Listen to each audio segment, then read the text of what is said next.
이재명 대표를 가리켜서 정치를 내려놔야 된다. 끝이 왔다 이런 의미 아니겠습니까? 이재명이라고 하는 저는 이분 그냥 비리사범으로 보거든요. 비리사범이 정치인이라는 외피를 가지고 있을 뿐이다. 나는 극단적 선택을 함으로써 나의 생명의 대가로서 제발 좀 정치인 흉내 좀 내지 말아라. 이 구속영장 청구서를 보면서도 네이버, 희망살림, 성남시, 성남FC 간 후원 형태를 제안하였다. 그러니까 내 쿠션을 친 거죠. 한 문장 한 문장이 사실 여러 가지 비하인드 스토리가 숨겨져 있고 약간 지저분한 이면들이 있거든요. 그렇다면 도대체 3개월 전에 수사를 받은 고인은 무엇에 압박을 느꼈을까?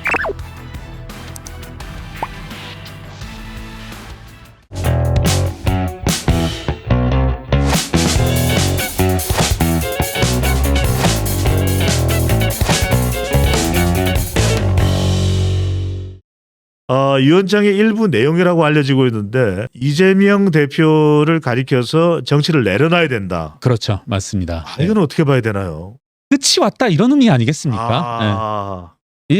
지금 사실 이재명이라고 하는 저는 이분 그냥 비리사범으로 보거든요.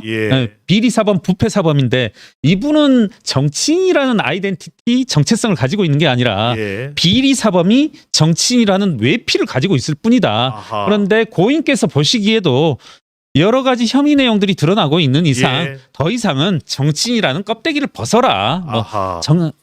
뭐 그렇지 않을까요? 좀 당신 지금 정치인이라는 옷을 입고 있는데 민주당 대표라는 맞지 않는 옷을 입고 있는데 좀 벗어 던지고 이제는 나는 극단적 선택을 함으로써 너에게 메시지를 보내는데 나의 생명의 대가로서 너는 좀 제발 좀 정치인 흉내 좀 내지 말아라 이런 뜻 아닐까 싶네요.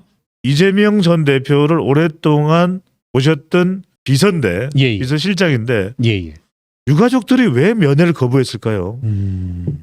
유가족들 입장에서는 원수일 것이고 그런 사람이 조문을 온다라면 또 이게 본인들이 보기에도 뻔히 정치적으로 이용할 것이 뻔하고 제 기억으로도 앞선 4명의 고인들 장례식장에는 한 번도 안 간 것으로 알고 있거든요. 대개 반응이 모르는 사람이다.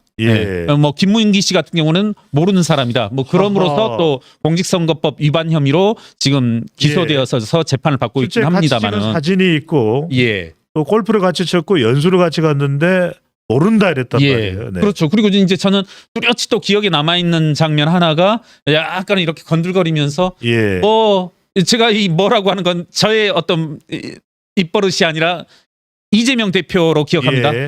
뭐 명복을 빕니다. 뭐 이 정도 수준으로 말했던 기억이 아마 여러분들도 기억나실 겁니다. 이렇게 한복을 입고 이 대선 기간에 뭐 돌아가셨는데 명복을 빌어야죠. 뭐 이런 투의 말들. 모르는 사람이다. 나와는 관계가 없다. 그리고 뭐 검찰 탓을 하고 했는데 이번에는 유독 이 간 것을 보면은 또 여론이 상당히 안 좋죠. 여론도 안 좋을 뿐더러 저는 구속영장 청구서를 보면서도 이 내용이 한번 여러분 한 구절만 제가 한번 읽어볼게요. 이 구속영장 청구서에 124쪽 내용이거든요. 124쪽입니다. 김모는 네이버 측 인사입니다. 네이버 측 인사. 김진모는 2015년 2월경 역시 네이버 측 인사 김필모를 통해 고인에게 위 요구사항에 더하여 그러니까 네이버가 이제 이 고인을 만나서 요구사항 하나 더 얹습니다. 178-4 부지의 최대 용적률을 상향해달라. 그리고 신축 건물의 자동차 진출입로 변경 등의 협조를 요청하였고 여러분 신축 건물의 자동차 진출입로 변경 여러분 건물들 보시게 되면 주차장 진출입로가 어디에 있느냐에 따라서 완전히 달라집니다. 결정적입니다. 건물 가치조차 달라집니다. 결정적입니다. 이거조차도 네이버 측 요구에 의해서 하나하나 높아지는데요. 이 이유도 제가 좀 이따 한번 더 얘기를 말씀드릴게요. 우선 문장 읽어 나갑니다. 요청하였고 2015년 3월 2일 네이버 건물 27층 VIP 회의실에서 고인을 상대로 제가 아까 고인 이름이 단독으로 나온 건 10번이 안 된다고 했는데 이때 고인 이름 단독으로 나옵니다. 단독입니다. 고인을 상대로 재차 같은 취지로 요구하였다.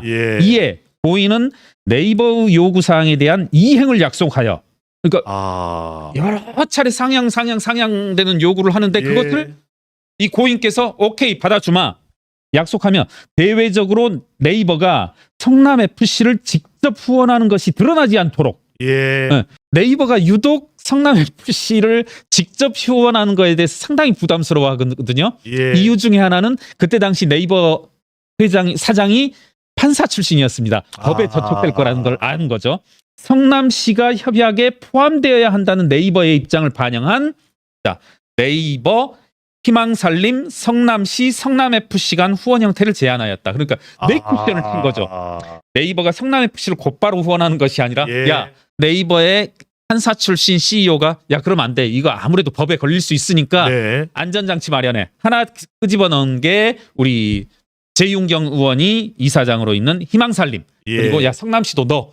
이렇게 자꾸 안전망을 넣어서 이렇게 한 건데 이런 것들에서도 드러나듯이 예. 상당히 고인께서 이재명 대표의 혐의 내용에 대해서 구체적으로 직접적으로 한 행태들이 예. 뚜렷이 드러나거든요. 바로 이 부분이 되겠죠. 성남 FC와 관련된 내용이 핵심이었다라는 네. 이야기를 하고 있는데 지금 이재명 대표와 관련된 대장동 지난 1차 구속영장 청구서의 내용을 보더라도 예.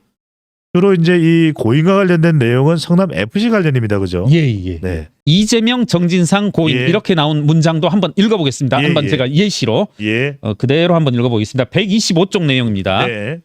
라 네이버의 요구사항 해결 및 후원금 분납 1. 네이버의 요구사항 해결 이후 피의자 즉 이재명, 정진상, 고인의 협조 지시에 따라 성남시는 2015년 5월경부터 위 요청 사항과 관련하여 네이버와 논의를 진행하였는데 174 부지의 최대 용적률 상향과 관련하여 2015년 8월 24일 종전 최대 용적률 870%를 산정할 때 적용한 것과 달리 또 상향시켜 줍니다. 예. 최대 용적률을 940%로 상향시킬 수 있는 기준을 적용하기로 결정하고 이를 예. 네이버에 통보하였다.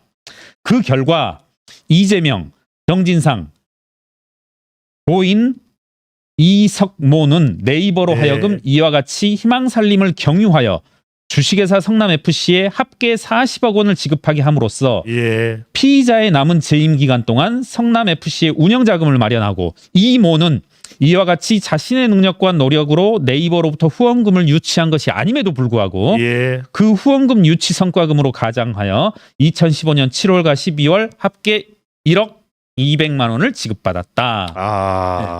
이것도 뭐 한 문장 한 문장이 사실 예. 여러 가지 비하인드 스토리가 숨겨져 있고 약간 지저분한 이면들이 있거든요. 네. 또 검찰 수사 압박이었다라고 이재명 대표가 이야기를 했습니다. 예. 고인의 죽음이. 예. 근데 검찰에서는 한 차례밖에 소환하지 그렇죠. 않았고 예. 추가적으로 소환할 이유는 없었다. 예. 어떻게 봐야 될까요? 이에 대해서 검찰이 즉각적으로 실제 수사는 2022년 한 차례 12월 한 차례밖에 없었다. 예. 그리고 앞으로 소환 계획도 없었다. 아하. 뭐 이렇게 말했으니까 예. 뭐 그렇다면 계속 여러 가지 사건들이 하나로 수렴할 수밖에 없는데 그렇다면 도대체 3개월 전에 수사를 받은 고인은 무엇에 압박을 느꼈을까? 아하. 검찰이 앞뒤 전후로 보건대 거짓말을 했을 것으로 보이는 것은 아니고요. 뭐 예. 이와 같은 것들은 뭐 국회에서 야 그러면 한번 방문 기록 내와봐. 예. 뭐 이렇게 하면 금방 드러날 테니까 아하. 거짓말을 쳤을 것 같진 않고 그렇다면 그 기간 동안 그리고 고인을 극단적 선택으로 몰아간 예. 뭐 또 하나 지금 머릿속에 든 겁니다만은 고인이 극단적 선택을 하긴 불과 며칠 전인가요? 예. 뭐 CCTV를 집 앞에 달았다고 하고 예. 이런 일들이 왜 있었을까? 하하. 결국 성남 FC 관련된 모든 것이 소명되지 않는 상황에서 그렇죠. 이 체포 동의안 부결의 이 나비 효과가 정말 일파 만파 그렇습니다. 터지는 상황이 아닌가 예. 하는 생각이 듭니다.